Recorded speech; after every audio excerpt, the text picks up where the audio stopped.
미카엘과 그의 사자들 교회 94번째 설교를 시작하겠습니다. 요한복음 17장 9절로 12절까지 보겠습니다.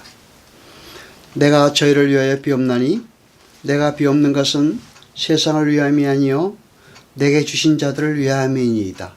저희는 아버지의 것이로소이다. 내 것은 다 아버지의 것이요 아버지의 것은 내 것이온데 내가 저희로 말미암아 영광을 받았나이다. 나는 세상에 더 있지 아니하오나 저희는 세상에 있사옵고 나는 아버지께로 가옵나니 거룩하신 아버지여 내게 주신 아버지의 이름으로 저희를 보존하사 우리와 같이 저희도 하나가 되게 하옵소서. 내가 저희와 함께 있을 때에 내게 주신 아버지의 이름으로 저희를 보존하여 지켰나이다. 그 중에 하나도 멸망치 않고 오직 멸망의 자식뿐이오니 이는 성경을 응하게 함이니이다. 아멘. 본문에 보면 하나님은 세상 속에서 당신의 백성을 구별시켜 예수님께 주었으며 멸망의 자식은 이미 결정된 하나님의 선택과 예정에 관한 내용이 나옵니다. 예수님은 하나님에 의해 세상에서 건져져서 당신께 주어진 자들을 구원하시고 멸망의 자식은 멸망의 자리로 밀어내신 것이 모두 성경에 기록된 하나님의 말씀을 응하게 하려 하시기 위함이라고 합니다. 그러니까 예수님이 이 땅에 오시기 전에 이미 모든 것은 결정되었고 그것은 벌써 성경에 다 기록되어 있다는 말입니다. 그러니까 멸망의 자식 유다는 벌써 그 전에 성경에 예정되어 있었습니다. 하나님께서 처음부터 끝까지 당신의 계획 속에서 당신의 역사를 운행하시며 경륜을 하시는 것이므로 우리는 그 작정과 예정의 방향을 조금도 바꿔낼 수가 없는 것입니다. 성경에서 예정이 쓰일 때에는 그런 숙명론적 예정관이 아니라 하나님의 하나님 되심과 하나님의 은혜의 깊이를 알려주시기 위한 표현으로 사용된 것입니다. 에베소서 1장 3절로 6절까지 보겠습니다. 찬송하리로다. 하나님 곧 우리 주 예수 그리스도의 아버지께서 그리스도 안에서 하늘에 속한 모든 신령한 복으로 우리에게 복 주시되 곧 창세전에 그리스도 안에서 우리를 택하사 우리로 사랑하면서 그 앞에 거룩하고 흠이 없게 하시려고 그 기쁘신 뜻대로 우리를 예정하사 예수 그리스도로 말미암아 자기의 아들들이 되게 하셨으니 이는 그의 사랑하시는 자 안에서 우리에게 거저 주시는 바 그의 은혜의 영광을 찬미하게 하려는 것이라. 아멘. 사도 바울이 하나님께서 창세전에 우리를 택하시고 당신의 백성을 예정하신 이유를 선명하게 밝힙니다. 우리에게 거저주신 구원의 은혜를 찬송하게 하시기 위해 예정하시고 창세전에 선택하셨다고 합니다. 그러니까 구원은 전적으로 하나님의 은혜에 의해 우리에게 주어진 것임을 확실히 알게 하시기 위해 성경이 예정을 가르치고 있는 것입니다. 에베소서 1장 11절로 12절까지 봅니다. 모든 일을 그 마음의 원대로 역사하시는 자의 뜻을 따라 우리가 예정을 입어 그 안에서 기업이 되었으니 이는 그리스도 안에서 전부터 바라던 우리로 그의 영광의 찬송이 되게 하려 하심이라. 아멘. 피택된 자들은 오직 하나님의 영광을 찬송하는 찬송의 자리에 앉아야지 그 구속의 영광을 조금이라도 나눌 수 있는 존재들이 아닙니다. 피조물이 그 어떤 행위를 내놓기도 전에 즉 창세 전에 예정이 일어난 것입니다. 로마서 8장 29절로 31절까지 보겠습니다.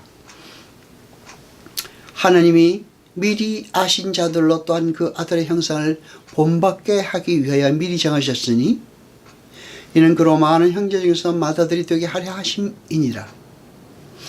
또 미리 정하신 그들을 또한 부르시고 부르신 그들을 또한 의롭다 하시고 의롭다 하신 그들을 또한 영화롭게 하셨느니라. 그런즉 이 일에 대해 우리가 무슨 말 하리요? 만일 하나님이 우리를 위하시면 누가 우리를 대적하리요? 아멘. 하나님께서 미리 아신 자들, 즉 미리 사랑하셔서 택하신 자들을 미리 예정하셨습니다. 그리고는 그 예정된 자들을 부르시고 그들을 의롭다 하시고 그들을 영화롭게 하십니다. 여러분, 죄와 악이라는 단어는 엄밀히 말해 우리가 논할 수 있는 개념이 아닙니다. 죄는 하나님의 뜻에 반하는 모든 행위와 시도를 말하고 악은 그 죄가 나타난 현상을 말합니다. 하나님이 행하시는 모든 것은 선으로 귀결됩니다. 그런 의미에서 하나님은 죄와 악을 행치 못하신다고 하는 것입니다. 우리가 결정해 놓은 도덕과 윤리의 잣대로 하나님을 말할 수는 없습니다. 따라서 하나님의 시간대인 영원을 사는 성도들을 도덕과 윤리의 잣대로 정죄하거나 판단하면 안 됩니다. 창세기 22장 16절 18절까지 보겠습니다. 가라사대 여호와께서 이르시기를 내가 나를 가리켜 맹세하노니 네가 이같이 행하여 네 아들 네 독자를 아끼지 아니하였은즉 내가 네게 큰 복을 주고 네 시로 크게 성하여 하늘의 별과 같고 바다의 모래와 같게 하리니 네 시가 대적의 문을 얻으리라. 또 네 시로 말미암아 천한 만민이 복을 얻으리니 이는 나의 말을 준행하였음이니라 하셨다 하니라. 아멘. 창세기의 맹세에는 시라는 독특한 단어가 나옵니다. 하나님께서 시라는 단수를 약속하시는데 그 시는 하늘의 별과 같고 바닷가의 모래와 같은 복수이기도 합니다. 하나의 시가 선택되어 그 시의 선택으로 하여 다수가 선택되는 그런 형국입니다. 연합이라는 개념은 개체성과 개별성을 소유한 각 개체가 보편적 하나가 되는 신비한 현상을 말합니다.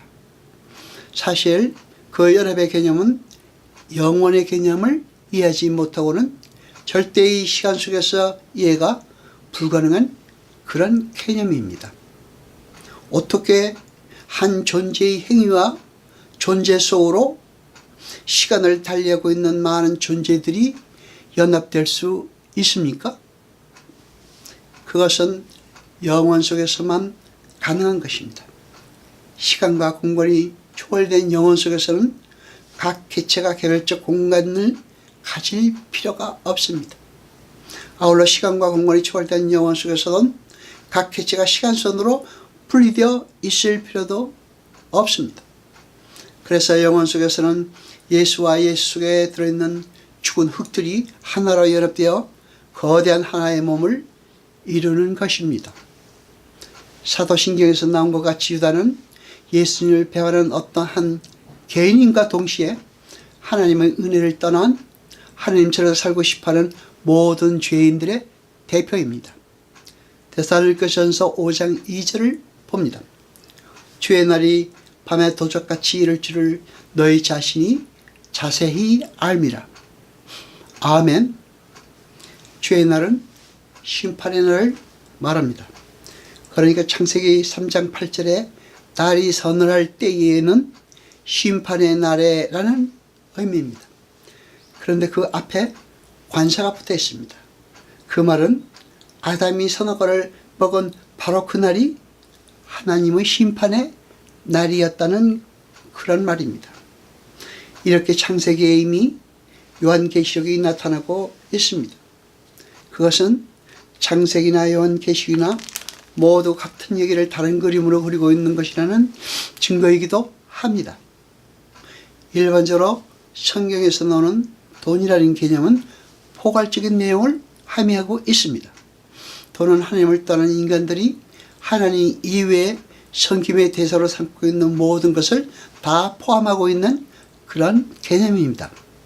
기독교는 자기를 제물로 삼아 다른 이들의 유익을 구하는 제사장의 삶을 추구하는 것이지 남을 희생시켜서 자기 유익을 구하는 그런 종교가 아닙니다. 하나님은 형제를 미워한 자도 살인한 자라고 했습니다.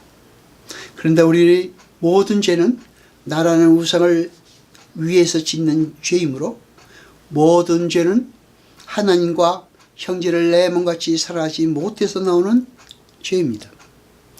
어떤 사람은 유다가 다른 사람이 아닌 예수를 죽였기 때문에 지옥에 간다고 단정지어 말하는 분도 있습니다.